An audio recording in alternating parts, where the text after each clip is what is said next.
माना कि का तो मंजिल आएगी ना।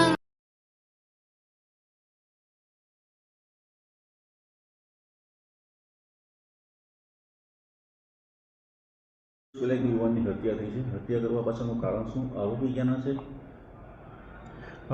ગઈ તારીખ 1/6/2024ના રોજ નવા બંદર મરીન પોલીસ સ્ટેશનની હદમાં આવેલ ચીખલી ગામે એક ખૂનનો બનાવ બનેલો, જેમાં અક્ષયભાઈ મોહનભાઈ મકવાણા નામના યુવાનનું ખૂન થયેલું. આ ઘટનામાં અક્ષય મકવાણાના મામા દિનેશભાઈ સામંતભાઈ ભાલિયાની ફરિયાદ આધારે ઉના પોલીસ સ્ટેશન ખાતે આરોપીઓ વિરુદ્ધ મર્ડરનો ગુનો દાખલ થયેલો છે.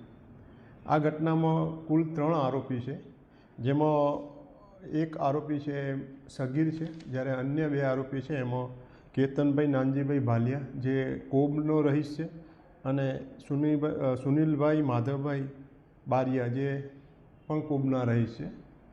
આ યુવાનો વચ્ચે દીવમાં દારૂ પકડાવવા બાબતેની તકરાર અગાઉથી થયેલી હતી.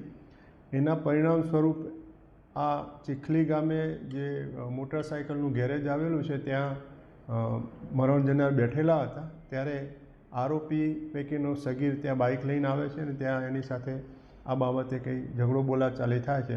ત્યારબાદ સગીર ફોન કરી એના બીજા આરોપીઓ સહ આરોપીઓને બોલાવી અને આ મરણ જનાર યુવાન સાથે માથાકૂટ ઝઘડો કરી અને પેટના ભાગે અને હાથના ભાગે સગીર સરી મારી દે છે અને યુવાનનું હોસ્પિટલમાં લઈ જતા હોસ્પિટલમાં મરણ જાહેર કરેલું. આ જે હત્યારા છે યાગી ગેંગ સાથે સંકળાયેલા છે?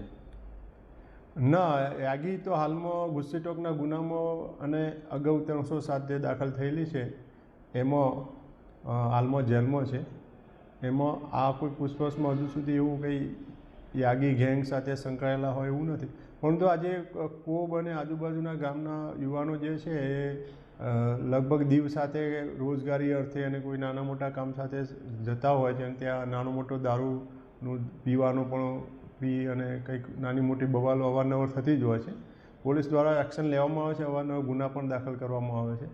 તેમ છતાં એક જ્યાં ત્યાંના યુવાનો છે એ આ રીતે ઝઘડો તકરાર કરી અને એકબીજા સાથે ઝઘડો કરતા હોય છે અને ઘણી વખતે એમાં યાગીના નામના એના માણસો હોય છે તો એમાં પણ આપણે ગુનો દાખલ કરીએ છીએ ને યાગી અને એના સાગરીતો વિરુદ્ધ હાલમાં આપણે ગુસ્સીટોકનો ગુનો દાખલ કરેલો છે અને હાલમાં એ જેલમાં છે. અને એ ગેંગના જે 7 આરોપીઓ વિરુદ્ધ ગુસ્સીટોકનો ગુનો દાખલ થયેલો છે એમાં આપણે 5 આરોપી પકડેલા છે અને એમને અલગ અલગ જેલમાં રાખવામાં આવેલા છે. હાલમાં યાગી એ પોરબંદર જેલમાં છે અને એના સાગરીતો અલગ અલગ અમરેલી, જૂનાગઢ ને અલગ અલગ જેલમાં રાખેલા છે, જે ગુનાની તપાસ પણ હું કરી રહ્યો છું.